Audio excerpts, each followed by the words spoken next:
ഏതാനും ദിവസങ്ങൾക്ക് മുൻപായിരുന്നു നടി ഐശ്വര്യയുടെ വിവാഹം നടന്നത്. ഐശ്വര്യയുടെ വിവാഹത്തിന് എല്ലാവരും ഉണ്ടായിരുന്നു.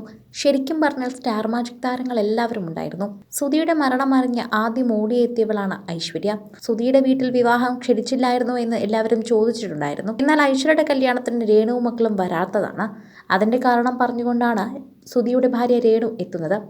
ഐശ്വര്യ ഞങ്ങളെ കല്യാണം വിളിച്ചു, ഒരിക്കലും വിളിക്കാതിരിക്കില്ല. ഐശ്വര്യ ഞങ്ങളെ വളരെ വേണ്ടപ്പെട്ട ഒരു വ്യക്തിയാണ്.